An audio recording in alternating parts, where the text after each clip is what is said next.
No ar, o Resenha Tricolor, hoje sem número, hoje é uma resenha especialíssima, hoje é um especial da base com o nosso querido Pedro Ismânia, 5 anos à frente de Cotia, né? 5 anos como coordenador da base. Seja muito bem-vindo, é uma honra ter você aqui. E hoje vamos abordar assuntos que a gente sempre discute aqui e nunca teve profundidade para falar. Daniel Campos. Não tenho nem roupa para esse resenha. Eu tive que... Tenho a alegria de conversar com o Pedro antes, né? A gente troca ideia e eu queria até ler, porque o Couto jogou esse fim de semana, né? Então, Thiago Couto, Moreira, Diego Costa, Valse e Wellington. Pablo Maia, Luan, Nestor, Sara, Marquinhos e Juan. Natan, Igor Gomes, Caio, Thales Costa e Toró. A gente tem mais de um time titular com reservas neste momento formando o elenco de São Paulo. E você viveu isso como poucos e acompanhou a história desses meninos, a transição. Então, ter você aqui para conversar sobre 5 anos de legado, para a gente é um puto orgulho pro resenha, porque desde que a gente começou isso aqui, falei, cara, como que a gente ajuda a torcida a entender mais? O que se passa lá dentro. E eu acho que para nós é uma oportunidade gigante poder conversar contigo aí de uma forma sem caça-clique, sem procurar manchete. A gente nunca quis polêmica, nunca foi o jeito do resenha de contar a história, mas acho que tem bastante coisa legal para explorar. Boa. Começa contando pra gente aí dos seus 5 anos de Cotia, como você chegou, como Cotia era e como você deixou. Primeiro, obrigado pelo convite. Para mim é um prazer estar aqui com vocês também, da mesma maneira. Falar de categoria de base é um espaço que a gente sempre que eu venho, tem um espaço para falar em qualquer tipo de rede social, canal, podcast, mídias nacionais sobre base. Eu agradeço porque é um espaço que não tínhamos há poucos anos atrás, nós não tínhamos um espaço para falar de base. Então, a categoria de base vem ganhando cada ano mais um espaço importante no cenário nacional. Nós sabemos da importância que isso está se tornando para os clubes como um todo, né, financeiramente, especialmente, né? Então, só agradecer e dizer que para mim é um prazer estar com vocês aqui. O que é bom e é ruim, né? Porque ao mesmo tempo que vem muito profissionalismo, vem muito abutre junto, né? Com essa visibilidade toda. Os clubes como um todo, eles precisam entender quem tem voz nesse universo que vai ganhando mídia, né? Hoje nós temos praticamente todos os jogos de categoria de base, seja do chupetinha ao sub-20, ou aspirante sub-23, que temos também, nós temos jogos transmitindo, seja por um canal televisivo, seja por streaming, enfim, nós temos, todos eles são transmitidos. Agora, a política de privacidade disso do clube, de quem tem voz, de quem é ativo, é um cuidado que o clube deve ter, sim, porque a gente sabe que em todos os segmentos tem pessoas que querem o bem e tem pessoas que querem o bem coletivo e o bem individual, né? E o futebol, o clube, quem trabalha para o clube precisa pensar no bem coletivo e no CNPJ do clube, né? E quando você chegou em Cotia, conta aí. O começo da história. Engraçado, em 2017, eu encerro a Copa São Paulo pelo Figueirense, né? E eu já vinha, deixa eu me ajeitar aqui. E a minha esposa está aqui do meu lado ouvindo e ela vai lembrar do que eu vou contar. Eu venho já há alguns anos no Figueirense e tal, e meio que decidido a sair e falando com ela, acho que eu vou pedir demissão, eu cansei, eu tô vendo algumas coisas aqui, não tô me agradando, e, enfim, que não vem ao caso. Eu vou pedir demissão pós-Copa São Paulo e nós vamos embora para a Europa, vamos trabalhar, vou viver de outra coisa. Não tem essa vaidade de entrar, Pedro vai trabalhar no futebol e tal. E ela concordou, é isso aí, tá tranquilo. E aí a gente volta da Copa São Paulo, faz uma campanha muito boa, inclusive a gente, se eu não estou enganado, foi no ano, ou foi em 2017 que a gente é eliminado para o São Paulo, numas quartas de final em Barueri, numa falta que não aconteceu, e se aconteceu foi fora da área, e perdemos de 1-0 de um pênalti, assim. E aí eu estou em Florianópolis, toco meu celular 011, eu não atendo, não quero falar com ninguém. E aí chega a mensagem: Pedro, meu nome é Rodolfo, sou o gerente da base de São Paulo e eu gostaria de conversar com você. Na hora, o que eu penso? O São Paulo se interessou por algum atleta e vamos fazer negociação e, poxa, eu não saí do clube ainda, eu vou retornar porque o meu trabalho exige profissionalismo. E aí eu ligo e acontece o convite: Pedro, a gente está aqui, aconteceu isso, e nós estamos fazendo algumas mudanças e a gente viu o teu nome no mercado e gostaríamos de conversar contigo e entender se tens interesse. Digo, ok, amanhã eu estou pegando o avião, estou indo aí. E eu já estava determinado: vou trabalhar no São Paulo. Vou dar um salto, vou trabalhar num clube de grife. São Paulo é uma grife, um clube com uma estrutura muito boa e com um nome. Um clube, poxa. Nesse momento, você já tinha visitado o Cotia alguma vez? Você conhecia? Não. Ou você veio... Não. Deixa eu ver o que é. Eu entrei no CFA de Cotia para fazer uma entrevista com o Marcos Francisco, diretor estatutário, e com o Rodolfo Canavese, o executivo. E eu entro ali e na entrevista com o Rodolfo, acho que é a primeira vez que eu conto isso. Com o Rodolfo, o Rodolfo fala: Pedro, não, tranquilo, nós estamos vendo mais 2 pessoas e tal. Só, Rodolfo, deixa eu falar uma coisa pra ti. Quando eu entrei aqui, eu disse que eu ia trabalhar aqui, tu vai me contratar. Aí a reação de vocês foi a dele, ele não esperava, ele riu. Ah, é? Sim. E ele, não, tudo bem, legal, tal, agora tu precisa ir lá, tu vai conversar separadamente com o Marcos, né, o estatutário. Ele é um cara também que chancela contratações e tal. E aí eu entro na sala para conversar com o Marcos, e mais uma vez nunca contei isso para ninguém, né? O Marcos me olha, né? Hoje é meu amigo, tenho uma relação muito boa com ele. Pedro, é o seguinte: o que eu tenho para te oferecer para trabalhar aqui é isso aqui. Escreve no papel e bota o papel na mesa. E eu devolvo, senhor. Eu não vim aqui para trabalhar pelo salário. Falando para ti que eu vim trabalhar aqui. Então agora eu vou lhe mostrar o CFA. E eu realmente não vi quanto seria o meu salário. e conheço o CFA e volto para Florianópolis, passa um período ainda, uns 20 dias talvez, 25 Nessa dias. hora o CFA te impressiona? É isso que eu ia perguntar. Exatamente. Pra cara. Tá maluco. A estrutura é isso tudo que todo mundo fala, a estrutura do CFA é a do Brasil para a base número 1, sem constrangimento, eu falo isso. Porque as demais estruturas muito boas que são muito top, Atlético Paranaense, Cidade do Galo, que são estruturas onde o profissional trabalha com a base. Então não existe uma exclusividade quando a gente pensa em processo de formação e todo o lapidário, toda aquela situação, ele está muito envolto com o profissional. Tem um lado positivo e tem um lado negativo. A integração. Para tudo tem um lado positivo, para tudo tem um lado negativo. Então, assim, e no mundo, de todos os CTs, centros de treinamentos que eu conheci, cara, ele tá lá em cima, cara. Tá nivelado lá em cima, em se tratando de base, assim, né? Tem alguns centros de treinamentos. Mesmo hoje, 5 anos depois. Aí tu começa a querer me tipo, apertar. Claro. Pra isso que a gente tá aqui. Me apertar em alguns. Então, assim, vai ser muito difícil os clubes construírem um centro de formação com a qualidade e o espaço físico que o centro de formação de atletas lá do Natel tem hoje. E tinha 5 anos atrás. No entanto, nesses 5 anos, pouco foi feito na questão de tecnologia, informação e tecnologia. Não pode acontecer o que aconteceu no Refis, por isso que eu estou te perguntando. O Refis da base, ele sempre nos atendeu muito bem. Não, no Refis do profissional, que era a referência, aí a gente sentou na referência e hoje já não é mais, por isso que eu estou te perguntando. Essa atualização constante de estar olhando sempre, né? Falar, eu estou aqui e o máximo muda amanhã. Né? O Palmeiras começou a construir, né? Eu não posso nem opinar do Refis do profissional porque eu não tenho como falar. Agora, o nosso Refis nos atendia.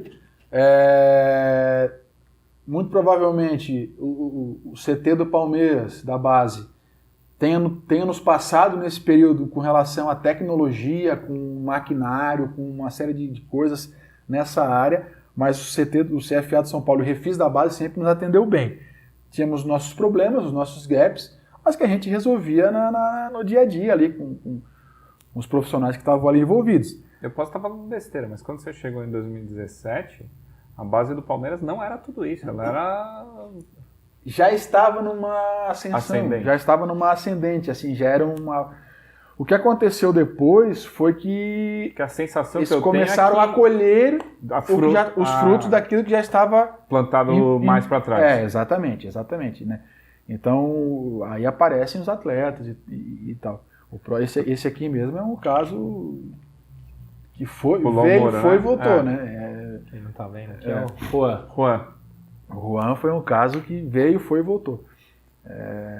Não foi, né? Não veio, não foi e veio. Foi isso que aconteceu. Então, assim, mas o Centro de Formação de Atletas, ele impressiona, eu acho ele... não tem o que falar, né, cara? Tem praticamente tudo. Talvez tem muitas coisas para melhorar, sim. Tem. A gente acabou de falar de algumas aqui que podem ser melhoradas. Mas tudo precisa de investimento, né? E a gente sabe que o São Paulo passou por momentos complicados, e a gente tinha consciência e clareza da nossa realidade e fazia o melhor sempre. Pedro, deixa eu te fazer uma pergunta, desculpa. Não, vai lá. A gente faz uma cara. Tá bom, pra gente não fechou, pra gente não bater cabeça. Eu, como leigo, eu tenho a sensação de que os jogadores, e eu falo muito isso, né? Eu falo há 3, 4 anos que a base foi o grande patrocinador master do São Paulo nesse período de crise que o São Paulo vive, que a base é a nossa salvação por vários aspectos, tanto financeiramente quanto o Dani acabou de falar, o elenco que a gente tem hoje. Mas eu tenho a sensação que a base do São Paulo, ela não forma bons jogadores, ela forma homens, cara. Dificilmente você vê um jogador ir para a Europa e voltar meses depois. Você vê jogadores bem estabelecidos, você vê jogadores criando carreiras sólidas, você não vê muitos jogadores se envolvendo em polêmica, principalmente nos grandes centros. O que tem de diferente no processo de criação do São Paulo que não tem em outros clubes? Porque a gente vê, por exemplo, no Corinthians o cara bate e volta. O próprio Arana tem um puta de um potencial, provavelmente estará na Copa do Mundo e não ficou na Europa. O que a gente faz de especial para tornar os caras o que eles são? Ou eu estou errado nessa minha análise e eu sou clubista? Não. Você né? Eu sou. O fato de vocês serem clubistas não impede de fazer uma análise bem feita, né? De fato, a gente realmente fez já existia, tá? Já existia assim, a gente precisa dar honra a quem tem honra também, tá? Já existia lá atrás, na época do Geraldo, falecido Geraldo. O Geraldo fez uma captação muito forte e agressiva no mercado. Eu não o conheci, tá? Nem pessoalmente. Não tive essa oportunidade de conhecer o falecido Geraldo, mas ele faz um processo de captação, especialmente nas categorias menores, muito agressivo e positivo, né? Teve alguns problemas, inclusive em determinado momento, certo ano, uma briga dos demais clubes pedindo a não participação do São Paulo na Copinha, né? Lembro. E aí o São Paulo acaba se acertando com o clube em questão. E eu chego no São Paulo, não era assim que estava acontecendo. Quando eu chego no São Paulo em 2017, e eu não pego do Geraldo, eu percebo atletas sendo alguns contratados, um número de atletas contratados, e aí hoje eu posso falar, na ocasião demorei um tempo para fazer certas leituras, porque não é simples, né? Atletas que não tinham perfil pro São Paulo, da camisa do São Paulo, porque isso é importante quando a gente vai trabalhar num clube, a gente precisa entender onde é que está indo. O clube tem uma identidade, a identidade Sim. não é a do Pedro. O Pedro a minha função é potencializar quem está lá dentro da identidade para render frutos, porque é o que o clube espera. Senão eu fundava um clube para mim e fazia como eu queria. Claro. E o São Paulo tinha uma identidade e eu consegui detectar, junto com os profissionais que estão lá, que estavam lá, que eram profissionais que muitos que eu trouxe para perto de mim eram já da época do falecido Geraldo, né? Com eles sabiam a identidade. Então, os profissionais que diziam, Pedro, poxa, a identidade de São Paulo é isso. Não é isso. E eu começo a observar isso em loco e realmente, o caminho é esse. O caminho de sucesso é esse. Faço algumas modificações, realoco profissionais de área, né? Pela observação que eu faço deles, onde eles poderiam também ser profissionais potencializados, e a gente começa essa busca do DNA do São Paulo.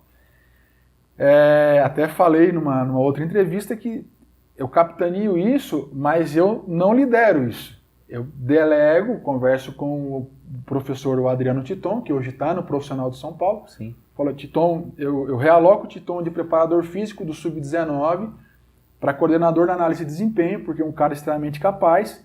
E nós não tínhamos na base uma análise de desempenho, né?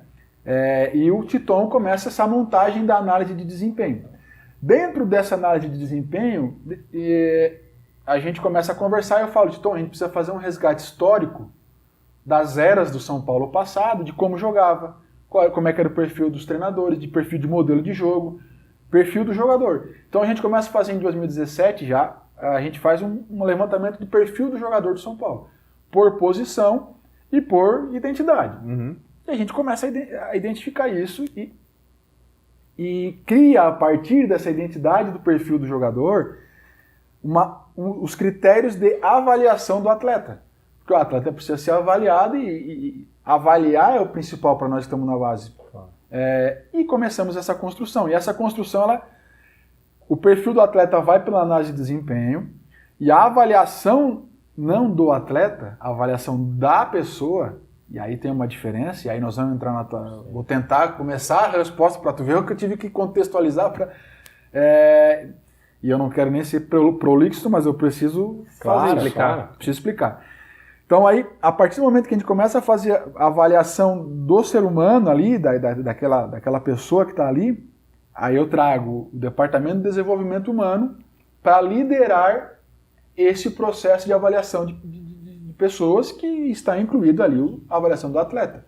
Então, o professor o Gabriel Puópolo, psicólogo Gabriel Puópolo, o psicólogo Augusto, o Gabriel já saiu de São Paulo, saiu ano passado, retrasado. O Augusto saiu também poucos meses do Gabriel para o Red Bull. A assistente social e o Daniel, o pedagogo que permanece ali. E a gente começa a fazer reuniões e conversas de, vamos lá, o que é importante? O que o menino que entra aqui... O menino entra com que idade? Só para explicar para o pessoal a parte dos degraus. A parte ali. Legal, né? Vamos lá. Para alojar no CFA, por lei, ele precisa estar no ano que completa 14 anos. 14. Mas vê bem, essa é uma lei do Ministério Público de São Paulo. Em Curitiba, ele precisa ter 14 anos completos. Então, o Ministério Público de cada estado regula essa questão. Nós temos essa vantagem aqui em São Paulo, de, o menino vai fazer 14 em fevereiro, em janeiro, em março, em dezembro, ele pode alojar e participar desde o início dessa... Então, a gente faz isso. Mas vamos lá, como é que a gente vai fazer esse critério de seleção? Precisa entender quem que a gente quer. Depois que entende quem a gente quer, a gente precisa metrificar, precisa pontuar, precisa colocar régua para tudo. E a gente vai fazendo isso e avaliando os atletas que nós temos. A gente vai criando isso e vai testando e a gente chega num denominador comum de sucesso.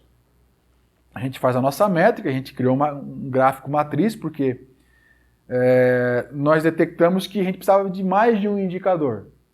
O que é esse mais de um indicador? Um indicador nos dando como o menino é hoje. E um indicador nos apontando como a gente acredita que ele vai ser. Potencial e performance. Exatamente. Desempenho e potencial. Uhum. E a gente chega num gráfico matriz. Por quê? Porque eu posso... É mais ou menos a gente olhar um mapa mundi. Nós podemos, nós três, estar na mesma longitude. mas eu posso estar em Florianópolis e você está na Austrália. Sim. Então, assim, eu preciso de uma latitude, de uma longitude para entender realmente mais próximo de onde está. E nas nossas primeiras análises, avaliações, a gente consegue ver o Éder Militão num AIA.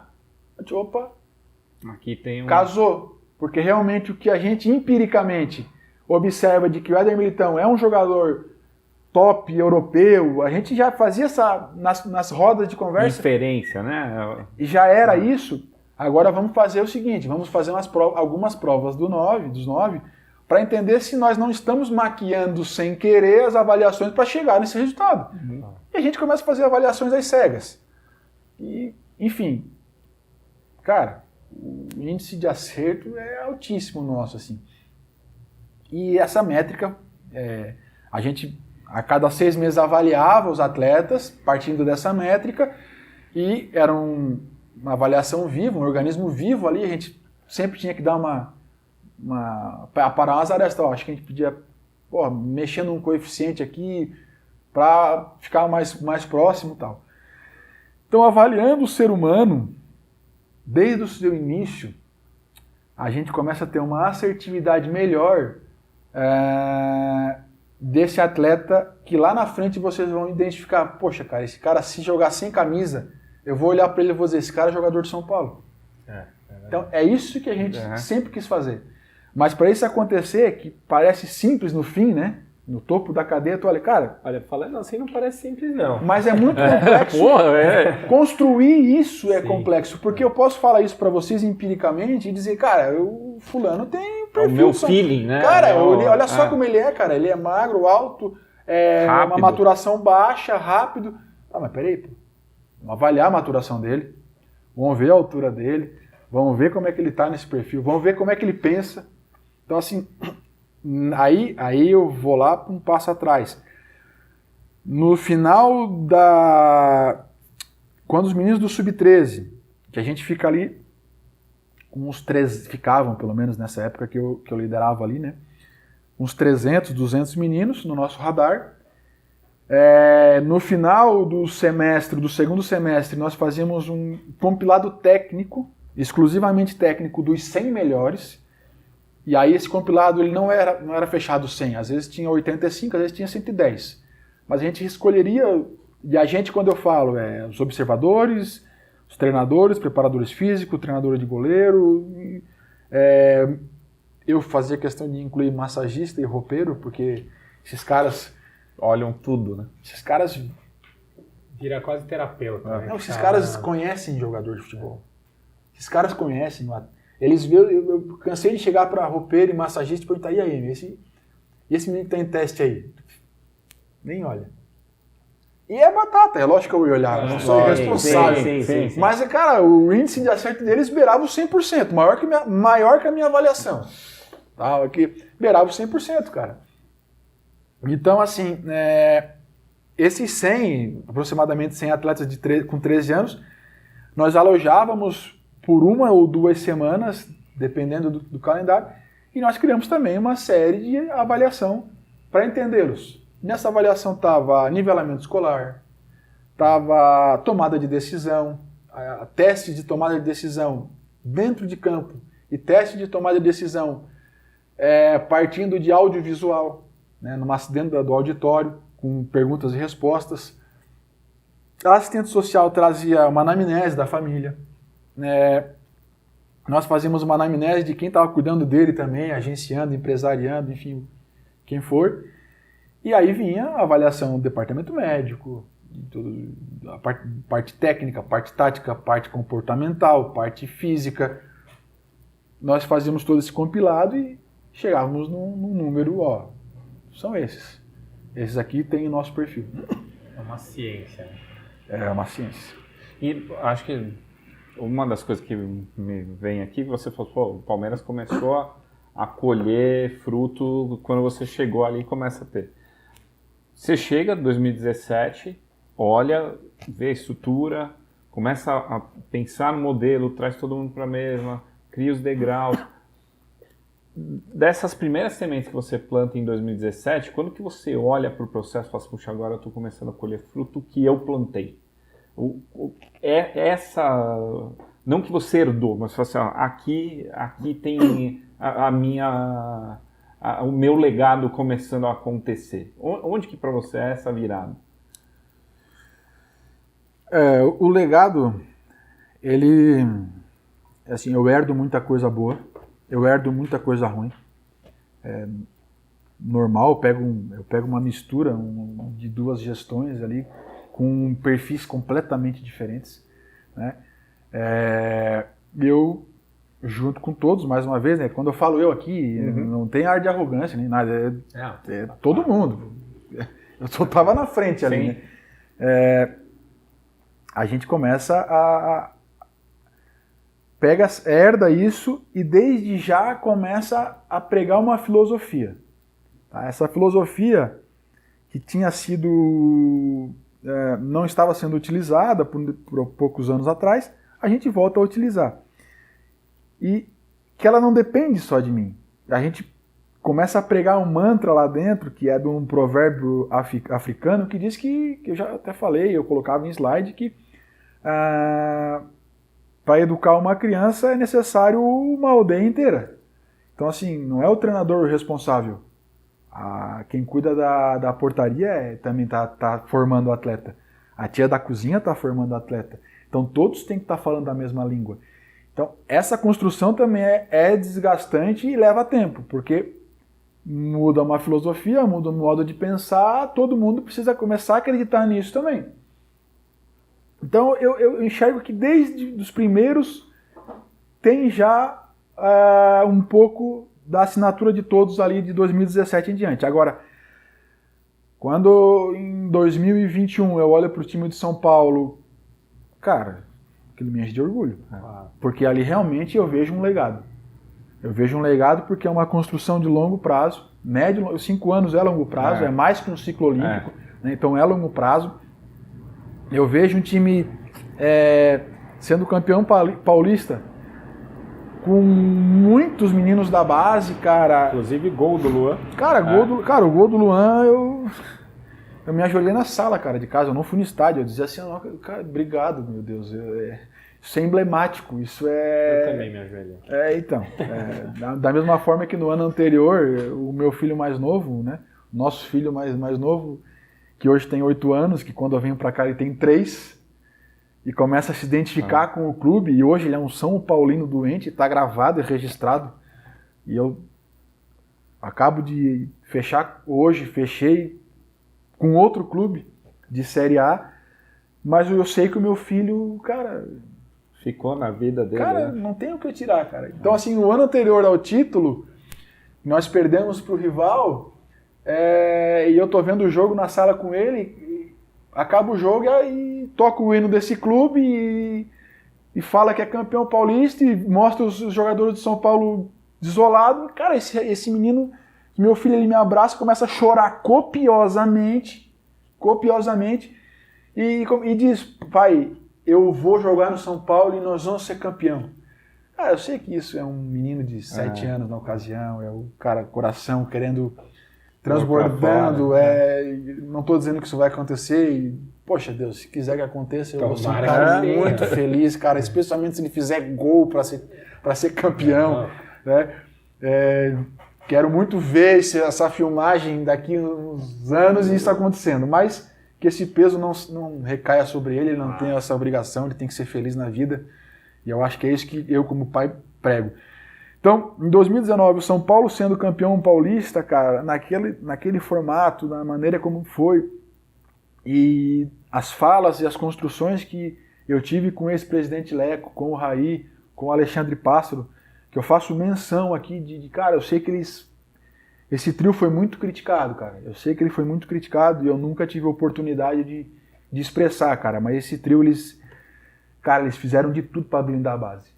Fizeram de tudo para blindar a base. Eles me deram um suporte muito grande ali, cara. No meu último dia no CFA como funcionário, coincidentemente, o ex-presidente Leco, que eu tenho um carinho por ele, pela pessoa que ele é, para mim ele é um cara espetacular. A torcida vai me xingar pela minha fala, mas é uma pessoa que eu tenho um carinho. No meu último dia ele estava lá. Eu confidenciei, presidente, hoje é meu último dia, quero lhe agradecer por tudo. Ao pé do ouvido falei isso para ele. Muito obrigado por segurar a barra. Quando ninguém queria segurar, o senhor ia lá e segurava a barra para mim. Então, registro o meu agradecimento ao ex-presidente Leco, ao Raí e ao Alexandre Pássaro. Então, assim, o legado foi construído. Lá atrás, para os três, eu tinha dito, baseado no que eu via, de que em reuniões na Barra Funda, olha, nós conseguimos ter 50% do profissional formado na base. Na hora, é difícil acreditar, né? Era o sonho do Juvenal. Né? Dá mais no Era o sonho do Juvenal. Dá mais no São Paulo. Metade do elenco profissional formado. Eu lembro quando ele começou a construir Cotia, que ele falou isso, que o sonho dele era até metade e a gente falava impossível. Impossível. Não vai dar, não sei o quê. Olha, eu fico é verdade. orgulhoso. É verdade, é verdade. Orgulhoso. Mas foi com bastante trabalho de todos que estão lá, o pessoal que trabalhou lá atrás e que trabalha ainda hoje, tem muitos que estão lá ainda, que, mostraram o norte e a gente brigou por isso e tal. Então, o legado, cara, tô vendo aqui, ó. Aqui? Eu tô vendo aqui na prancheta aqui, eu tô vendo aqui, Moreira, cara. 17 anos. Deixa eu te fazer uma pergunta, já que você falou do ex-presidente, do Raí e tal. O que você acha que mudou para melhor na gestão deles? O que você acha que mudou para pior na gestão deles? E agora, nessa nova gestão, o que você acha que mudou para melhor e o que você acha que mudou para pior? Porque no profissional a gente consegue perceber uma ruptura de forma de pensar que, na opinião de muitos, até acarretou com a perda do título brasileiro. Então, no profissional ficou muito claro para a gente que teve uma ruptura. Eu imagino que na base também tenha tido. Então, o que teve de mudança para melhor e para pior?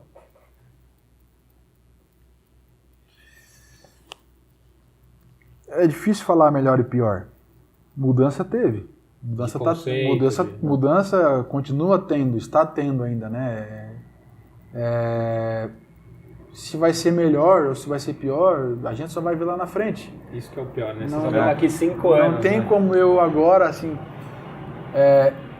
eu não faria muita coisa do que está sendo feito, mas assim, eu falar que o que eu faria é melhor ou pior, cara, vai soar estranho, até porque eu não estou mais no clube. Concordo. E daqui a pouco pode até parecer que o Pedro tá com raivinha, tá com... Não, eu não...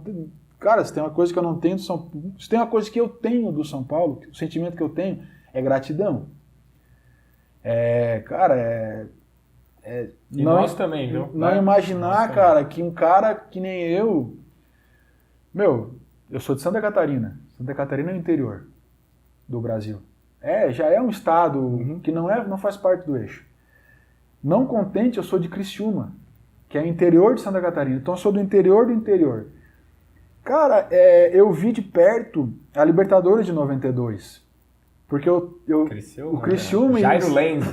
Cara, Alexandre, Sarandi, Vilmar, Itá, Omar ou Wilson, depende. Cara, eu te dou a escalação. Gelson, Roberto Cavalo, Vanderlei, Jairo Lenz e Soares. Às vezes entrava Emerson Almeida. Cara, eu conheço o time todo de cabeça, cara. E assim... Soares eu não conheci pessoalmente, mas a grande maioria são meus amigos hoje, cara, que eram meus ídolos. E aí eu entro na categoria de base de São Paulo no ano que... vou falar, eu vi alguns resenhas de vocês tomando cerveja. Mas o Junks não veio, a gente se ferrou, cara. Mas assim, eu também parei de beber, que eu preciso emagrecer, então eu tô feliz que hoje não tinha. Eu tava preocupado que eu ia quebrar esse meu jejum, então eu permaneço com a minha água. Quem traz a cerveja é o Junks. Cara. E eu sinto falta. O universo conspirando, então, a favor. 90 dias sem poder beber, o resenha virou... Então, assim, eu vejo lá atrás, em 92, cara, em loco, por estar no Criciúma, obrigado, o São Paulo do Tele. O Criciúma fazendo 3-0 no Heriberto Wilson, eu no estádio atônito. Isso não pode... O que está acontecendo aqui? Que episódio na história que eu estou presenciando, cara? E foi, aí o São Paulo acaba eliminando depois, mas na frente, eles estavam no mesmo grupo, na mesma chave, se encontram numas quartas de final, porque o regulamento da Libertadores não permitia, senão provavelmente a final seria dos dois. Eu, na época, já fazia muita leitura de futebol, e eu olhava para a tabela e falava, nós vamos estar na final. Quando eu falo nós, na ocasião, o Criciúma, nós vamos pegar o São Paulo na final. E aí, de regulamento, não tem entendimento, e aconteceu o que aconteceu. Então, esse cara que lá atrás viu o Tele de perto, cara, lá no interior do interior, em Criciúma, e não é de menosprezar Criciúma, a terra que eu amo de paixão, um clube que eu amo também. Já estive em Criciúma, algumas vezes. Terra boa demais, cara, terra boa demais, tá louco. Então, poder vestir... Eu ia no Angelone. O Antenor Angelone foi presidente do Criciúma mais de uma vez. Mais de uma vez. Patrocinei a camisa do Criciúma. Tem história lá. Tem história. Então, eu já tinha não é uma admiração pelo São Paulo, cara, por todo modelo de exemplo de gestão, por modelo de jogo, por ser realmente o São Paulo nas Libertadores e no Mundial. Coisa que hoje não se fala mais, mas na época o São Paulo era o Brasil, cara. São Paulo realmente... A relação era diferente. Quando o Galvão Bueno dizia o São Paulo é o Brasil na Libertadores, era. Pra mim era. O São Paulo em Tóquio, o São Paulo é o Brasil e era. Então assim, e passa o tempo que foi, e o Pedro, cara, um cara botar a camisa do São Paulo e poder colocar minhas ideias, cara, tudo aquilo que eu imaginava, que eu acreditava, que evidentemente que eu estudei bastante, e a gente se prepara, e, enfim, eu só tenho gratidão, cara. Foram 5 anos que eu pude viver um sonho, percebi que dentro do sonho a realidade nos esmaga, porque eu não estava num sonho, né? Estava vivendo a vida, né? Sim. E tem os nossos altos e baixos, tem os problemas. Então, meu sentimento, cara, de ter colocado a camisa do São Paulo, e queira Deus que um dia eu volte a colocar a camisa do São Paulo, e a gente não sabe, talvez nunca mais, e se for nunca mais, a história foi linda, se for nunca mais, a história, pra mim, pelo menos, foi maravilhosa, é de gratidão, cara. Então, falar o que teve de bom, e o que mudou de bom, o que mudou de ruim, cara, não me sinto à vontade para isso. O que eu percebo, o que eles querem fazer. Isso é o que eles querem fazer. Da maneira deles, do jeito que eles acreditam que é o correto. Isso eu percebo. E torço de coração, como pai de filho São Paulino, que consigam, que consigam pagar dívidas, que consigam ser protagonista nacionalmente primeiro, talvez estadualmente primeiro, né? Embora a gente seja o atual campeão paulista, mas permaneça com o título, que tenha protagonismo no nacional, que volte a protagonizar na América e que volte a sonhar com um tetra mundial, assim, que a gente sabe que para um clube brasileiro hoje ser campeão mundial é longe. Né? Ano após ano se torna mais distante, cara, mais distante, por vários motivos. O que eu queria pegar, um pai de 3 filhos, né, que ficou 5 anos vivendo num ambiente que chega um monte de filho novo todo ano e que você vê histórias se cruzando das mais diferentes origens.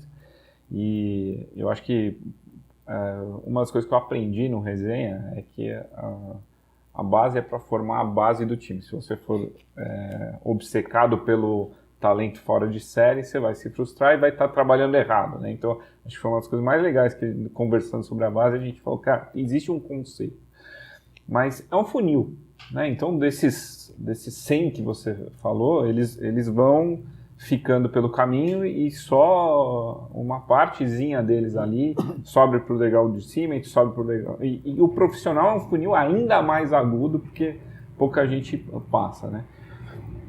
Acho que tem o legado esportivo para o São Paulo que está aqui, nesses 5 anos. É uma parte aqui, né? E tem o que vem ainda, né? Nós precisamos falar. Tem que saiu, que não chegou. Que foi, né? Tem muitos que nem bateram no profissional. Mas é isso que eu queria ver contigo, assim. Putz, deve ter um legado de trabalhar com a base, de preparar o cara melhor para a vida que ele vai ter fora disso aqui. Que a maioria não vai vir para cá, não vai estar no botãozinho, não vai estar aqui.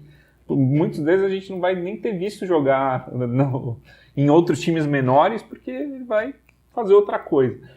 Dentro disso, o coordenador da base, como que é o olhar para o cara que não vingou? Essa preparação de devolver o cara melhor para a sociedade, sabe? Esse era o cuidado que eu especialmente sempre tive. Tá? Por isso que pode parecer contraditório, mas quanto antes eu dispensar o atleta, melhor.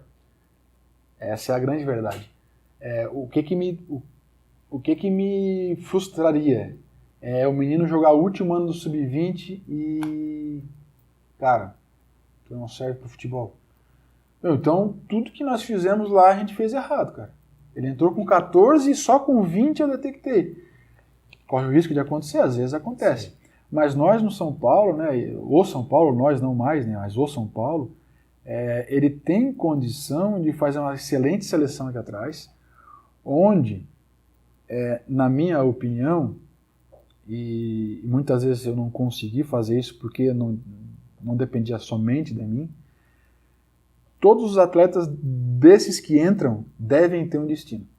Para o São Paulo, estou falando do patamar de São Paulo, onde a pré-seleção já é uma barra de salto muito alta. Muito grande. Né? Muito alta. Então, assim, ter uma política clara de o que nós vamos fazer naquele processo de avaliação. Muitas vezes eu tentei vender isso internamente, mas não é muito fácil, porque existe o São Paulo é muito grande, as amarras precisam se conversa com muita gente. Mas vamos lá. O que a gente faz no nosso processo de avaliação quando um atleta é top A? O que a gente faz com um atleta que é B, B+, e o que a gente faz que na nossa avaliação o atleta é C? O que a gente faz com esse menino? O C, na nossa avaliação, era liberação. Poxa, mas liberação, ele não vai jogar em lugar nenhum. Cara, não vai jogar em lugar nenhum. Esse tipo de atleta a gente precisa detectar muito cedo. 16 anos, na transição do 16 para o 17 a gente não pode deixar passar. Por respeito à história dele. Por todos. Mas humanamente falando, por ele. Uhum. E eu fiz isso muitas vezes, essas liberações muitas vezes. E a minha fala era, cara, duro, né? É muito difícil. Demitir, mandar embora, é horrível, cara. O seu sonho não vai acontecer. Cara, a gente precisa... e a gente precisa... Até a liberação dos meninos, construir junto com todos lá, e aprendi muito com o Departamento de Humanas do São Paulo, que sempre foi muito bom nesse período que eu tive lá. Até as dispensas a gente tentava ser a mais humanizada possível. No início a gente começou liberando com um protocolo, aí a gente fazia uma reunião depois e dizia, cara, acho que nós devíamos mudar o protocolo porque deu um gap aqui e o menino se feriu aqui. Cara, eu sei que a vida fere. Eu fui demitido agora e dói. Não tem carinho na demissão. Só que eu sou adulto. Estou falando de criança. E quanto menos trauma eu causar nessa criança, embora o trauma faz parte do amadurecimento, mas acho que a gente pode fazer isso muito mais... Cara, com muito mais... com um olhar muito mais humano mesmo. Não tem outra palavra para falar. Eu estou lendo um livro que eu comprei esse final de semana que diz como educar meninos. E os paradigmas que a gente que é pai, eu sou pai de menino, preciso quebrar. Precisa ser homem em algumas coisas. Cara, a gente foi educado assim, mais uma vez, eu sou do sul, e é muito rígido, mas é porque eles vêm de um contexto. E a gente pode melhorar. Nós estamos aqui para melhorar. Então, a liberação ela precisa ser humanizada na minha visão, e quanto antes, melhor. E esses atletas que a gente detecta que não vai jogar em clube nenhum de destaque, a Série A, a Série B, e, poxa, talvez uma Série C, a gente precisa detectar antes. A gente errou aqui, né? Ou a gente errou aqui, ou no momento que ele entra pro CFA, acontece alguma virada de chave que ele para de evoluir. Sim. E faz parte. Faz parte, tá? Porque a gente sempre chamou daqui de entrada de novo mundo, né? No nosso processo a gente sempre batizou momentos, né? Aqui é a entrada do novo mundo, onde ele corta a relação com a família e mora sozinho. E é no primeiro ano onde a gente sempre tentou fazer com que competisse menos e muitos finais de semana estar em casa para essa transição ser mais leve possível. Então, é isso. Os demais, a gente devia colocar em algum lugar. Ó, não, esses vão jogar no profissional. Cara, profissional Europa. Esses profissionais, jogador de Série A. Cara, esses aqui não vão jogar no São Paulo. Mas vão jogar onde? Vão jogar... Aí nós fazemos um levantamento. Vão jogar aqui, aqui, aqui, aqui, aqui. E esses vão jogar um nível mais abaixo, na nossa avaliação. Tá. Essa transição, ela mudava muito pouco, né? Hoje eu posso falar que ela... Cara, poucos pularam de cá para cá e vice-versa. Mas pularam, teve casos de pularam, assim. Então, essa leitura a gente tem que fazer, mas não empírica, não no chute, não eu olhando, cara, eu acho. Pelo meu banco de dados mental, eu olho ele e eu vejo que ele corre parecido com o fulano e, cara, o fulano jogou lá. Então, não, vamos lá, vamos levantar aí, índice de acerto, né? Os KPIs, né? Os índices de desenvolvimento, os índices de chaves, índice de performance, né? Onde é que a gente tem os gatilhos, né? Então essa era uma grande sacada que nós tentávamos fazer. Agora, nem sempre a gente conseguia. Tinha momentos que, cara, nós queremos te mandar pro clube X aí. Eu não quero que me libere. O que eu vou fazer? Aqui ele não vai jogar. Eu tô sendo franco, ele não vai jogar. Eu vou ficar segurando ele aqui. Também não é justo do São Paulo com o menino, com a família. E muitas vezes eu falei, cara, assim, tô antecipando tua liberação para não tomar teu tempo aqui, e é um tempo que eu posso ficar contigo mais um ano aqui, porque tu é dúvida. Mas talvez eu fique com um ano aqui e tire tua oportunidade de estar em outro clube, ganhando espaço, jogando, e no ano que vem tá jogando contra. E a esmagadora maioria entendia. Uma parte se indignava, uma parte dos pais não gostavam, e eu entendo. Claro. Perfeitamente. Sim. Qual foi o atleta que mais surpreendeu, assim, nesses 5 anos? Aquele que você fala, puta, esse cara é determinado, joga muito, cabeça boa. Era difícil ser surpreendida, porque a gente avaliava bem. Então a gente tinha noção. Eu vou falar do Pablo Maia. O Pablo Maia hoje está me surpreendendo, positivamente. Ele evoluiu de uma tal maneira. O que aconteceu com ele nessa transição ao profissional deu uma maturidade para ele. Ele sempre foi muito disciplinado, sempre. Ele tinha, nas categorias do 16 para o 17, 17 para o 18, um problema de, quando voltava de férias, de peso. Né? Isso não é segredo, sempre foi conversado com a família. E ele sabia disso. Quando ele volta das últimas férias na base, ele volta em forma, pela primeira vez. E ali aconteceu alguma coisa que esse rapaz, ele voltou em forma, ele nunca voltou em forma. Eu tô esperando o Pablo voltar de férias, cara, inchado, acima do peso, percentual de gordura alto, massa corporal baixa. E ele volta muito próximo do ideal, assim, para quem estava em férias e para ele especialmente. E ele, no entanto, em todos os anos que ele volta acima do peso, ele recupera a forma muito rápido, porque ele sempre se dedicou a mais. A mais, ele sempre queria mais porque ele sabia que ele precisava do corpo dele. Então, atualmente o Pablo foi o cara que eu fico muito feliz, que eu sempre torci por ele. A gente acaba, todos que estão aqui eu sempre torci muito, é difícil. A gente tem carinho por cada um que está aqui. Mas o último, que é o Pablo, que é um menino que quando foi pro profissional, ele dá uma virada de chave, cara, o Pablo virou homem. Pablo rápido, né? Amadureceu. Pablo botou a camisa do São Paulo no Morumbi, com o estádio, no vestiário, olhou pro Rogério Ceni e possivelmente. A rede de apoio do Pablo é boa, que eu conheço. Eu não sei, não posso cravar, mas a chance alta do Rogério Ceni ter pego ele debaixo do braço e, cara, vamos lá. E o Pablo é um cara que falou, vamos lá, então nós vamos. Então, a comissão técnica e profissional deve ter se agarrado e quando todo mundo quer, meu velho, a chance de sucesso é grande. A rede de apoio quer, o clube quer, a comissão do profissional olha pro cara e fala, eu acredito em ti. A chance depende dele. E ele quer. Aí tá hoje um menino que eu só vejo elogios para ele e eu, da minha parte também só tenho que dar elogios, porque eu sou fã do Pablo. Pablo Maia.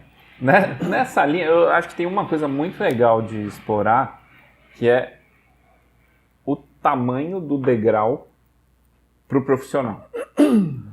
E aí eu queria pegar 2 casos que eu acho que são legais de ouvir, que um é o caso do Brenner, que ele perde a última etapa da base e pula um degrau, e o outro é o caso do Diego, que ele sobe muito bem, oscila, e agora ele volta, mas tem gente que anulou aquele começo, que quando ele sobe para o profissional e ele vai para a zaga, e ele não jogava na zaga, no final da Copa, ele estava jogando no primeiro volante, se eu lembro bem.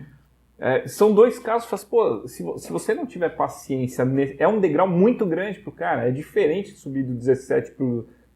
Os degraus de categoria, eles são menores que o degrau da base pro profissional, tamanho da pressão e tal. É isso mesmo? É um degrau muito grande?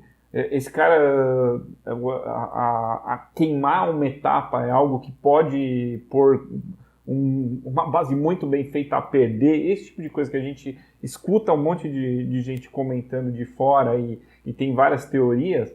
Quem viveu lá dentro, sabe? Fala assim, pô, do 17 para o profissional, tem um cuidado extra, precisa ter noção. A própria torcida que assiste a gente, o quanto a gente tem que ser paciente nesse momento e saber que vai oscilar, sabe? Precisa ter cuidado agora com as palavras. Pra não errar aí com exemplos e tudo mais, né? Porque eu sou fã do Brenner, cara. Pra mim... Eu também. Pra mim o Brenner, até hoje, ele poderia ser o 9 de São Paulo e eu vi o Brenner de perto. Eu sei o potencial do Brenner e... Você viu o treino dele, né? Você viu ele... Eu vi o olho do Brenner. Eu conheço o olhar do Brenner. O Brenner gosta de fazer gol como ninguém gosta de fazer gol. Eu não vi ninguém gostar de fazer mais gol como ele. Eu vi jogos de nós estar ganhando de 8-0, o Brenner fazer 6, ele empurra o 8º para dentro, corre para dentro do gol, pega a bola debaixo do braço, quando no meio do campo, vamos, e motivar todo mundo que ele quer fazer 9, 10, 11. Então eu sei o potencial que o Brenner poderia alcançar. A decisão do Brenner em jogar MLS é dele, que aí ele já é um homem, e aí ele é inteligente. Todos que estão aqui são inteligentes. O processo de seleção deles passou pela inteligência. Inteligência de jogo, existem diversas inteligências, todo mundo sabe disso. Esses atletas que estão aqui, eles têm uma inteligência de jogo aguçada. Tipo, o Junks não tem nenhuma. Não tem, não. Por isso que ele não está aqui, para te incomodar. Tá. Que bom. Mas eles são inteligentes fora de jogo. Fora, eles sentam para conversar contigo no nível alto. Eles dialogam com vocês. Eles não são... Graças a Deus, mais 3 pontos que o professor pediu. Eles são atletas que eles entendem. Sim. O Diego se arrastou esse dia para dar uma entrevista ali, que ele estava tenso. E aí a gente precisa entender o que ele está passando. Né? Chegou muito bem. A partir daí eu não consigo entender o que aconteceu, mas o que a história nos mostra é que todos oscilam. Tá? Todos oscilam. O momento de oscilar é que pode arrebentar com eles. O Diego oscilou no momento que arrebentou com ele. E hoje ele está retomando. Eu vejo o Diego muito parecido com o Pablo. Em contexto, em perfil, em características. Tá? Na base ele sempre foi muito volante, primeiro volante. Sempre muito bem volante. Diego Nestor, era a dupla. Exatamente. Ele era usado como zagueiro nas necessidades, certo? Nas necessidades. Especialmente quando o Jardine fazia baixava ele para a linha de trás, mas eles são muito parecidos, né? Tecnicamente, com características de modelo de jogo e tudo mais. Agora, o degrau, a grande diferença do degrau, as diferenças, né? Desculpa, do degrau do 20 para o profissional, porque todas as categorias têm degrau, não adianta. Muitos ficam pelo caminho. porque aumenta o nível de competição, as equipes adversárias também começam, só que nós tínhamos uma vantagem na base. Quanto mais velho ficava, mais forte os nossos meninos ficavam fisicamente. Uhum. Quanto mais novos, mais eles sofriam. Sempre foi assim. Então, é onde começa a aparecer nas categorias do 20 o Anthony, o Igor Gomes, que não jogava. O Sara não jogava na base. Não jogava. Muito pouco. Reserva. Igor Gomes, reserva. Anthony. Reserva. O Anthony eu lembro bem de Muito reserva. peça do segundo tempo contra a Existiu defesa um momento cansada. do assim. 20, da transição do Sub-17. No Sub-17 o Igor e o Sara já começam a ter uma minutagem maior, muito maior. No 20 eles começam a ter protagonismo. Tá? Um dos degraus é... Opa, eu entrei no vestiário que não são só meus amigos que estão aqui. Pô, tô vendo aqui cara que eu vi na televisão. Começa a treinar e vou pro treino, a imprensa tá ali, cheia de câmera. Aquela proteção já não tenho mais. Embora com o avanço das redes sociais e de tudo aquilo que envolve ter rede social que o atleta tem, aí eles começam a ser midiáticos desde sempre, mas é diferente. Uma coisa é eles receberem uma carga de comentários na rede social dele porque ele jogou mal no 20. Outra coisa é ele chegar e estrear. O menino Perdeu um clássico. Cara, o menino perde um gol.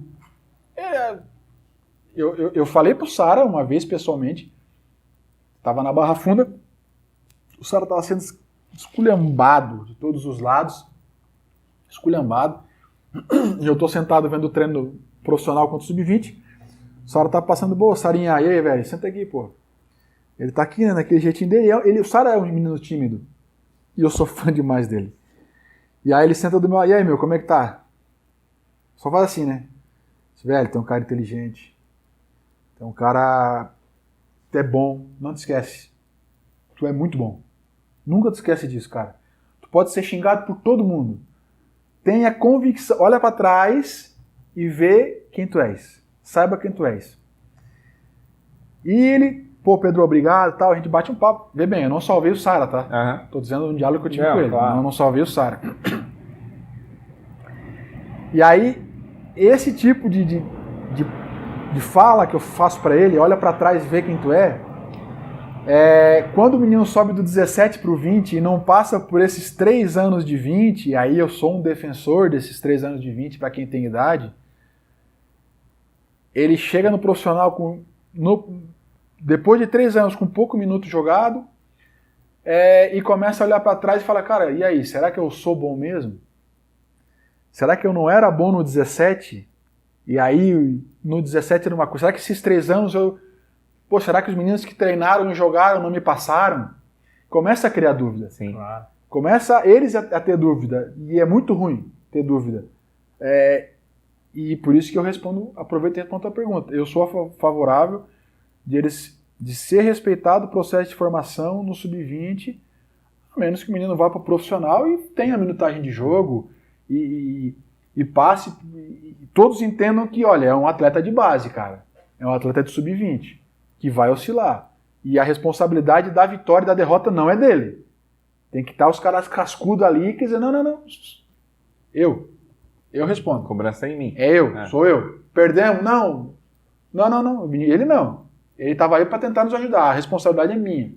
Entendeu? Por isso que eu acredito muito que a formação deve ser, cara, completada, assim. Que era a minha aflição com o Caio. Assim, pô... O Caio fez uma boa copinha. Ponto. Assim, ponto. Será que ele tem que jogar do ano que vem? Uma boa será que ele copinha, tem que amadurecer? Não era tão... Não, o Caio estava na lista de dispensa, gente, no Sub-16. O Caio passou...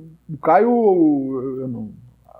As pessoas que naquela nossa avaliação chegaram... Pedro, cara, o Caio não serve. Daí eu sempre fui advogado do diabo, muitas vezes. E, mais uma vez, não sou a nossa, não, de maneira alguma. Falei, gente, vamos ter um pouquinho mais de paciência.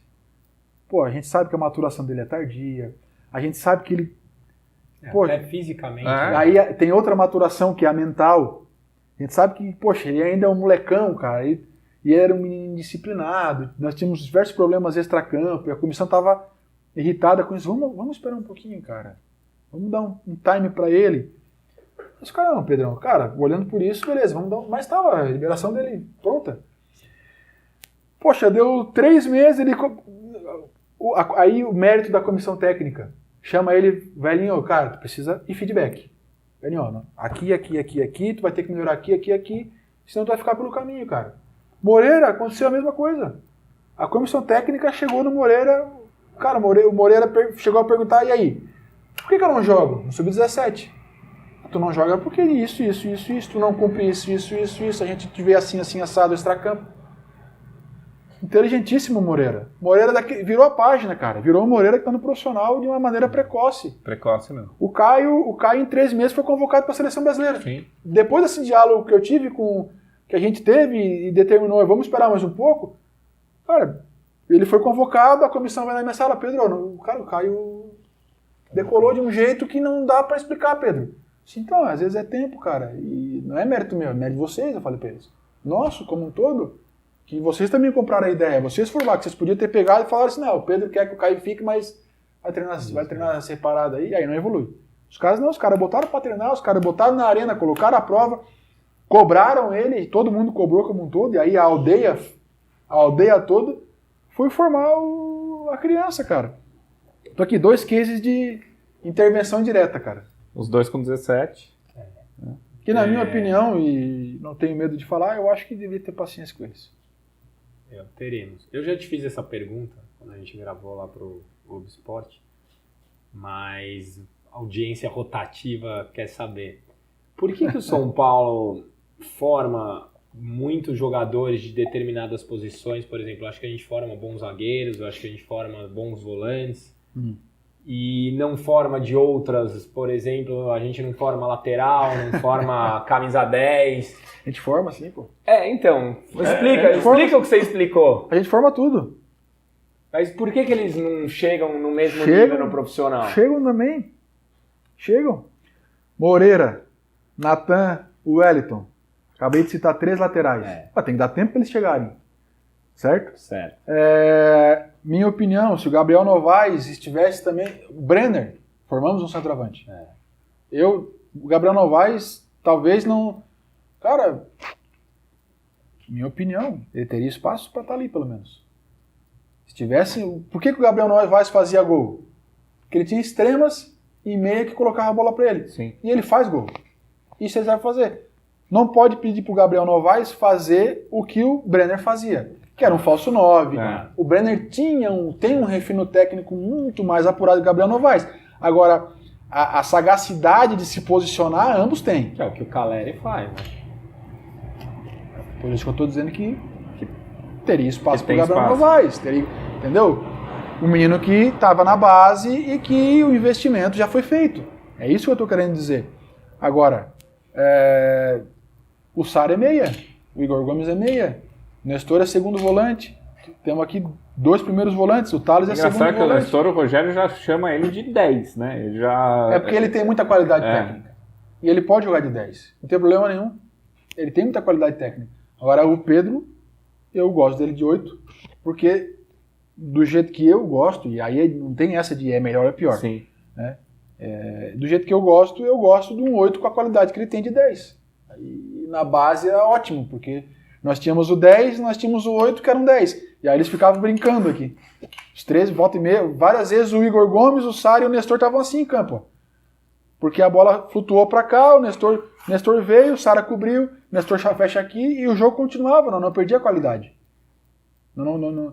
O time assim com os 3, cara, com um cara como o Luan marcando, poxa, nós tínhamos qualidade. E aí, dependendo do adversário, nós fazíamos o Luan para cá, o Nestor para cá. Por quê? Porque nós não precisava de mais um cara marcando, nós estávamos perdendo... Nós estávamos, talvez, nós melhorávamos a nossa transição e o nosso momento ofensivo. O Igor é um 8 para você? Pode ser. pode ser 8, mas ele pode ser um 10, ele pode ser um 8 que marca. O Igor é um cara, o Igor e o Sara, cara. E hoje o Sara tem se destacado mais pelo momento que ele tá. Mas o Igor foi muito mais titular na base que o Sara. Depois o Sara foi ganhando espaço. Tá? Muitas vezes a gente foi campeão da Supercopa no Allianz contra o Palmeiras. A gente estava jogando com o Igor de 10 e o Sara de 8. Tá? Aí eu tô no camarote vendo o jogo. Nossa, nós fomos. Eu não lembro quem foi expulso. A gente em um determinado momento foi expulso e. Foi nos pênaltis? Foi nos pênaltis, mas a gente sai ganhando de 1-0 e alguém foi expulso ali. Eu não consigo lembrar. E a gente faz uma formação de que, cara, o Gomes está com mais fôlego. Igor, desce pra linha. Sara também descia aqui, a gente fez uma linha de 4 aqui. Mas quem sai é o Igor e o Sara fica dando combate aqui. Então, depende muito de jogo, cara. Depende da situação, depende do que está acontecendo. Agora, o Igor pode jogar de 10, pode jogar de 8. Agora, ambos não vão parar de trabalhar pro time. Ambos não vão parar. Eles podem errar, cara. Vão errar passe, vão errar. Agora, eles vão estar sempre no volume, cara. Se vocês pegarem um mapa de calor dos dois, ele vai estar aquecidíssimo na área que eles estão, em vermelho escuro. Então, determinar o Nestor é 8, o Nestor é 10. O Rogério quer o Nestor de 10. Cara, o Nestor 10 joga pra caramba. A qualidade técnica que ele tem é um absurdo. Agora de 8 ele joga pra caramba também. E de 5 joga também, só que vai marcar menos. Mas vai se esforçar, ele não vai faltar dedicação. Vai se esforçar. Então é isso que eu acredito, cara. Paciência com a base, eu teria. Jogador que chega no profissional da base, eu teria paciência, cara. Muita paciência. Torcedor, imprensa, comissão, diretoria do profissional, paciência. Paciência para pegar o menino e fazer assim, ó. Eles acham que a gente tem paciência ou eles acham que a torcida é impaciente? O que você sente? Antes de responder, eu vou terminar aqui. Eu penso que é o seguinte, quem comanda é que tem que ter paciência. A torcida, ela não é obrigada a ter paciência. Torcida é torcida, cara. Torcida é paixão, tá ali pra xingar, tá ali pra... Desde que não extrapole o que a gente tá vendo hoje das agressões, a torcida... Cara, o futebol é o psicólogo mais barato do povo. O cara paga 100, 50 reais, 70, promoção 30, dependendo da situação que o clube tá na tabela. E ele vai lá, cara, tudo que ele tá sofrendo no trabalho, tá com problema com a esposa, ou com as esposas, ou com o chefe, cara, ele vai ali e descarrega tudo nos caras, velho. Então esses caras, o jogador, ele não deveria se sentir pressionado por torcida. Quem comanda, que deve ter paciência a ponto de pegar os caras e falar assim, ó, tu vai ficar aqui do ladinho de fora, cara. Tu serve pra nós, tu é nosso, a gente sabe que tu é, só que a gente não quer te expor nesse momento. Tá no momento ruim, tu sabe que tá no momento ruim, fica aqui de boa, cara. Perde um pouco o holofote, recupera a tua confiança, aos pouquinhos a gente vai te colocando. Então isso é planejamento. A gente fez muito isso na base, tá, por muito tempo. A gente muito tempo revezou Antony e Hélio. O Hélio titular, daqui a pouco o Hélio começava a ir mal, 2, 3 jogos, Hélio, cara, fica no banco um pouquinho. Antony titular, jogar. Daqui a pouco o Antony oscilava, Hélio vai. E a gente fez muito isso. Então, esse tipo de pressão, ela precisa ser certa, cara. O ajuste fino da porca precisa ter sempre tendo apertada e entendendo pra onde é que vai. E a torcida, cara, a torcida torce, velho. A torcida torce. Se fosse fácil, tinha 80 mil pessoas dentro do campo e 22 torcendo. Tá estourando. Estamos estourando, mas... Faz uma boa aí. Eu falo demais, né? Não, mas tá... O papo tá bom. Deixa eu pegar as do Barolo aqui pra não deixar ele... Verdade, bem lembrado. O Barolo carinhoso, mandou as perguntas, então...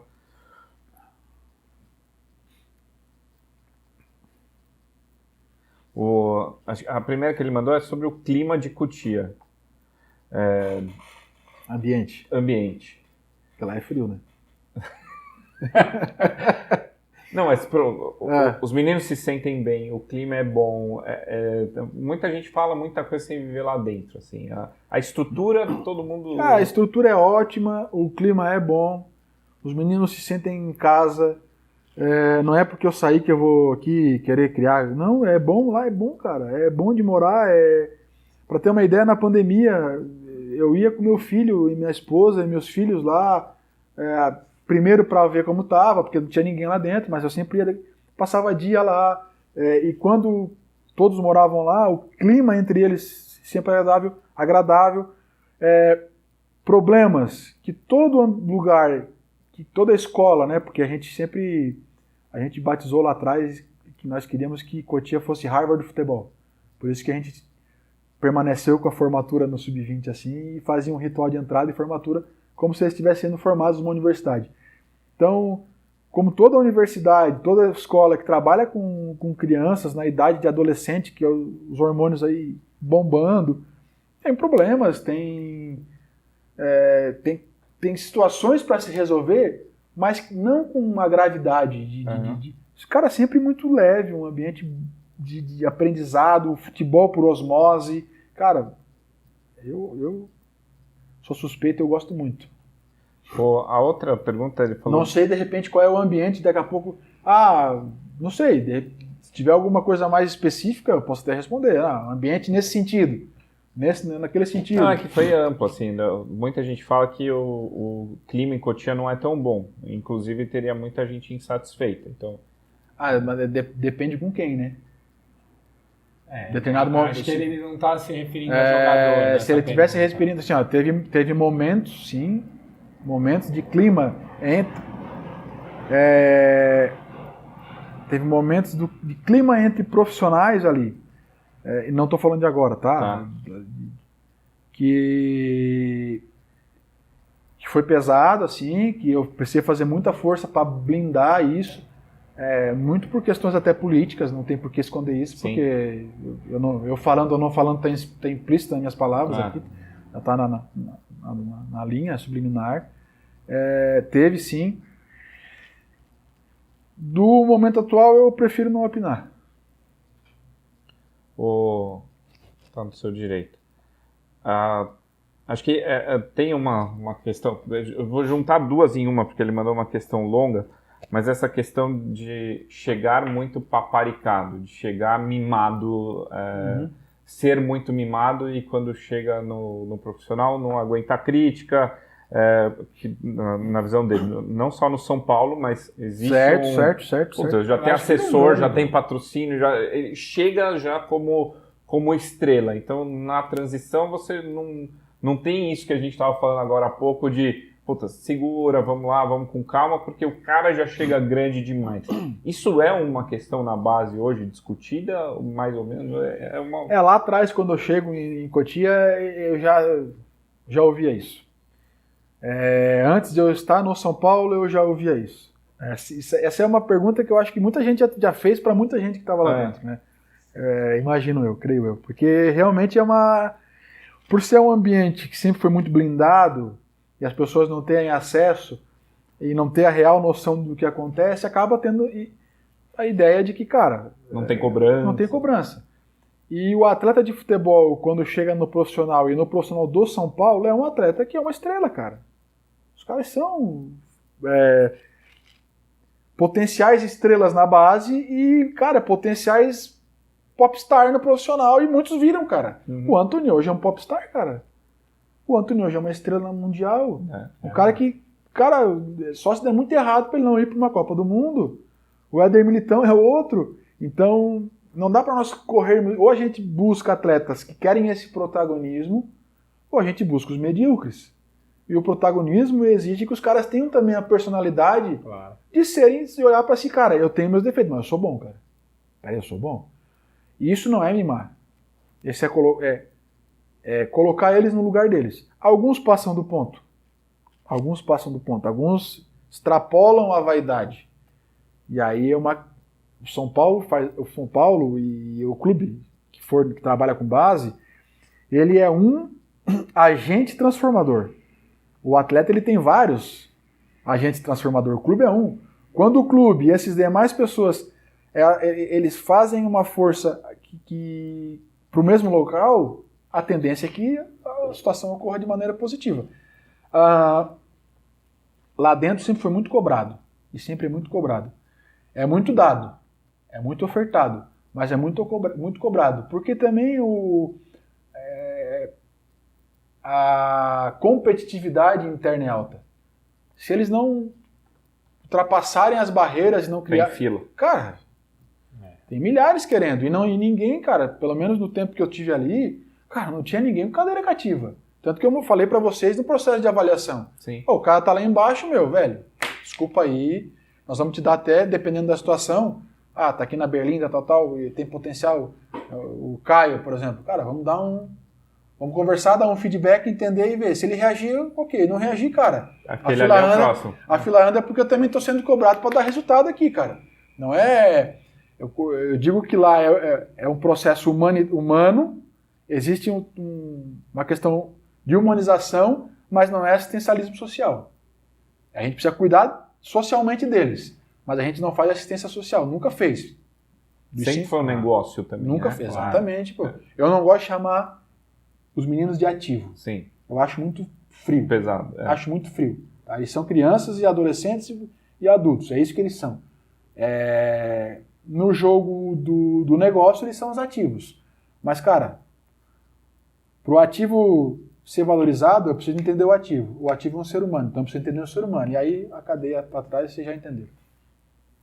Tem a última do Barolo aqui, que a respeito do convívio com o Alex, que é um técnico em formação também, né? Então, o Alex ele veio para São Paulo também aprender a ser técnico na prática ali. Claro.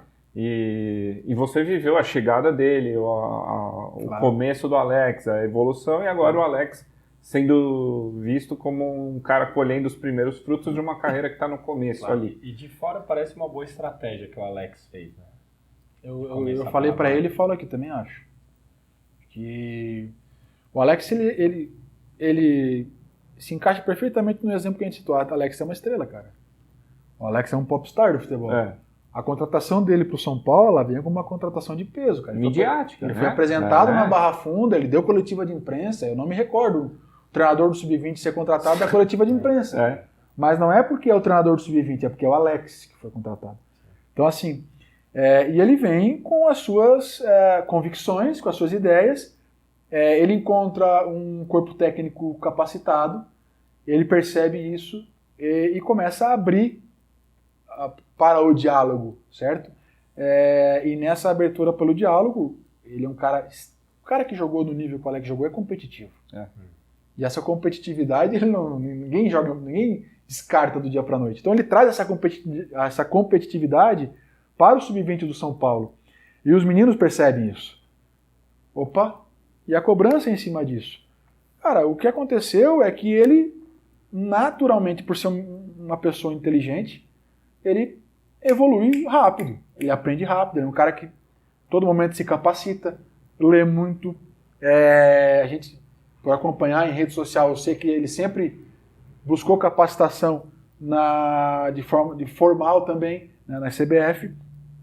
E ele chega ali, pega um grupo, trabalha o grupo, identifica, traz o conhecimento que ele tem de atleta, coloca junto com aquilo que ele aprendeu teórico, e vai embora, vai embora. E ele pode, por mais que eu torço para que ganhe títulos, mas Sim. mesmo que não ganhe título, a gente não ganhou a copinha agora, e o trabalho foi ótimo. O trabalho não foi bom, foi ótimo, cara. Mesmo não ganhei. Muitos meninos que subiram do 17 jogando, o Caio um, Moreira outro, jogando na direita, jogando na esquerda, coisa que não só o Alex como o Menta no 17 fazia muito, botava ele do lateral esquerdo.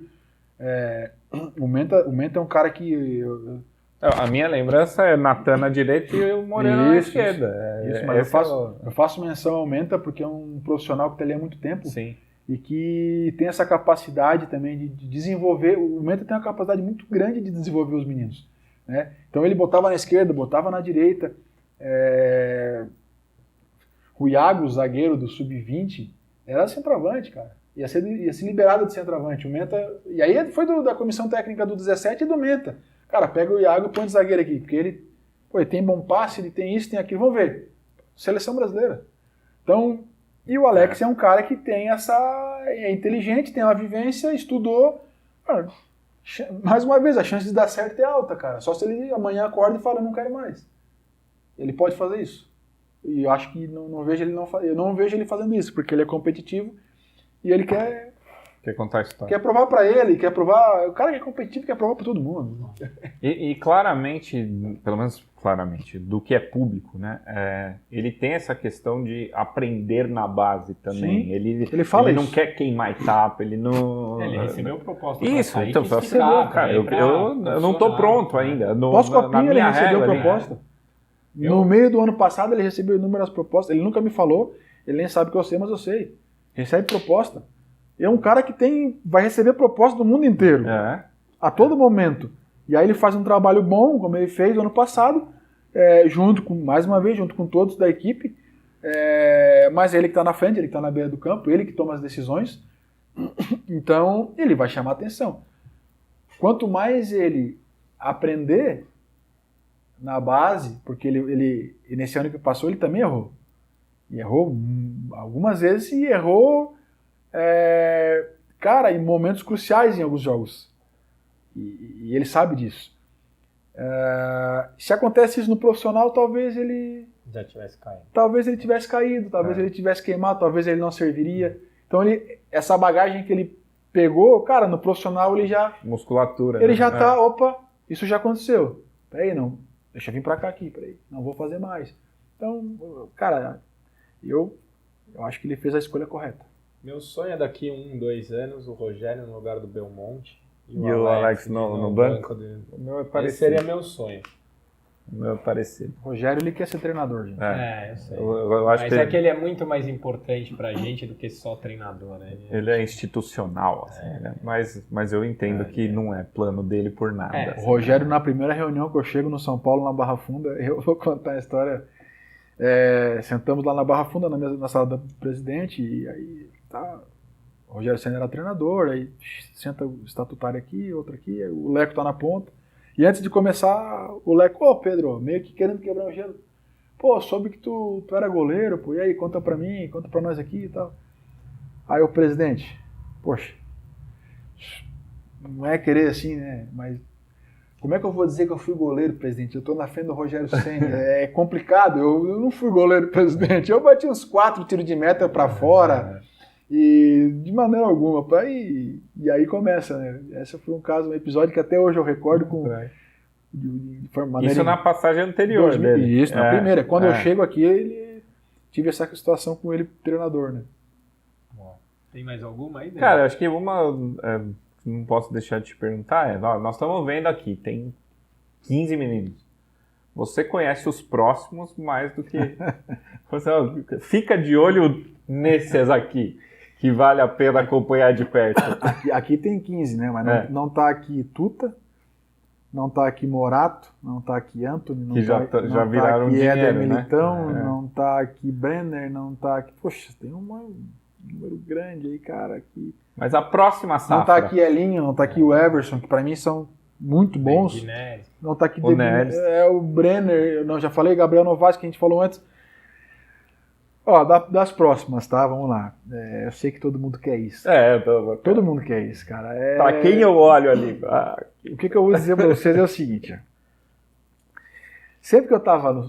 Desde que eu estava no São Paulo e trabalhei ali e dava entrevista, essa pergunta sempre é feita. Quem é o próximo? E às vezes até citavam, né, o nome dos caras. O Brenner é o cara, o Hélio é o cara, então, assim, eu vou manter o meu discurso de quando eu era coordenador e hoje que eu não sou, para não ser desleal, inclusive, com quem está lá. Sim. Se eles quiserem dizer, eu prefiro que eles digam. Eu, Pedro Ismânia, gosto de dizer que quando eles estão na base, eles estão em formação e o coletivo é mais importante que o individual. Então, assim, eu acredito nisso de verdade e eu acho que quando a gente começa a pensar um ou outro, quando parte da instituição elevar um em detrimento de outro, a gente prejudica. Porque a mídia e a rede social já faz isso. Porque é natural. Todos querem, vocês querem. Vocês não fazem essa pergunta na maldade. Não. Vocês estão curiosos, vocês são torcedor. Vocês querem saber, cara. Quem é que vai... É o Caio mesmo, Pedro? Quem ele vai comprar camisa amanhã? Exato, cara. Mas pensando em informação, e por mais que eu não esteja mais lá e eu quero permanecer respeitando, eu acho que o seguro, o coerente da minha parte é dizer, cara, tem muito jogador bom no Sub-20, tem muito jogador bom no 17, tem muito jogador bom no 15, e aí as intercaladas, 19, 16 e 14 que tem as suas comissões, tem muito menino ali. No 20 tem, cara, tem tanta qualidade latente ali, qualquer um pode pipocar e estourar. Qualquer um. O Caio pipocou. Pode ser que volte pra panela, não sei, o Moreira também, mas são meninos que já estão ali, cara, estrearam, botaram a camisa. Poxa, no 20 daqui a pouco, o Marquinhos, cara, a estreia do Marquinhos, cara. O que foi aquilo? Marquinhos tava ali no 20, ali no início, tava no começo de uma transição do 17 pro 20, e vai pra Libertadores, e entra, dá passe pra gol, e faz o gol, cara. Vive um sonho. Só que assim, a realidade de quem sobe não é essa. Torcedor não devia esperar isso, nem diretor. O jogador da base sobe, não pode virar regra. O jogador da base sobe, tem que fazer gol logo na estreia. Cara, isso é um peso que eu, na minha opinião, não deveria ser carregado. Então, nominar o Daniel, eu te digo que acho que não precisaria. Se tu quiser em off eu posso falar assim, cara, fica ligado que, na minha opinião, cara, esses dois aqui, pode ser que não ano que vem, não sei, mas esses caras vão pular a etapa e vão longe, cara. É isso. Legal. Pedro, eu queria te agradecer, não só por ter vindo, e dizer que se o São Paulo está tendo anos difíceis em todos os aspectos, eles só não foram terríveis, muito pelo trabalho que foi feito em Cotia, e você está aqui personificando esse trabalho, então obrigado por tudo. Saiba que da parte da torcida você tem um enorme reconhecimento. Poxa, obrigado. E a gente é muito grato por tudo que foi feito. A gente deve muito a você. E eu repito para quem quiser ouvir. O São Paulo está ainda na primeira divisão graças a Cotia. Tanto na parte comercial quanto dentro de campo. Então, aqui a gente fala por milhões e milhões e a gente te agradece por tudo que foi feito. Espero que você tenha muito sucesso na sua carreira, porque você merece e você nos ajudou bastante. Valeu de coração mesmo por estar aqui. Eu acho que as falas da torcida do São Paulo na sua saída me marcaram muito. Porque quando você lê o que a torcida falava, que é assim, qual o termômetro ali? Porque conhecer um coordenador da base é para quem é apaixonado, que quer saber quem é, não sei o quê. E eu só li coisa boa. Eu só li gente falando, pô, vai fazer falta, olha o legado do cara, olha os 5 anos, olha o time hoje. E eu acho que se você tem gratidão ao escudo do São Paulo, eu como torcedor, eu sou grato aos 5 anos que você se dedicou ao escudo do São Paulo, que está na pele, né? Que a relação é super intensa, mas que você fez parte de algo que a gente hoje vive e colhe frutos de noite, de horas de avaliação, de um monte de gente junto contigo, e que infelizmente agora vai estar em um rival, provavelmente, né? Porque o mercado segue. Não vou pro rival não, mas eu me emociono porque, cara, eu não... Um rival de Série A, eu digo. Isso sim. Vamos jogar contra daqui a pouco. Eu me emociono, cara, com as palavras, porque, cara, eu não sou nada, cara, não sou ninguém. Eu só fui ali, botei a camisa e repito, eu vivi aquilo ali intensamente, 24 horas por dia. Eu me emociono de ouvir isso, cara, de ler o que eu li na internet, de ler, cara, eu não esperava, de verdade, não sou ninguém, cara. Eu sou um funcionário de São Paulo que eu entreguei o que eu, cara, de tudo que eu tinha, cara. Peguei, deixei no meu coração, cara, enfim. Então, quando eu escuto isso vindo de verdade, eu me emociono porque realmente, cara, valeu a pena, cara. Valeu a pena. Se um dia eu nunca mais colocar a camisa do São Paulo, cara, e eu queira a Deus que eu coloque um dia, mas pode acontecer e acabou, meu. Eu vou olhar para trás na minha velhice e eu vou me sentar na nossa casa de praia, né, amor? E eu vou olhar o mar assim e vou dar risada e vou Cara, eu vou lembrar momentos maravilhosos, cara. Eu vou só lembrar. Nós somos de memória seletiva, o ser humano é isso, né? Eu só vou lembrar de coisa boa, cara. E, cara.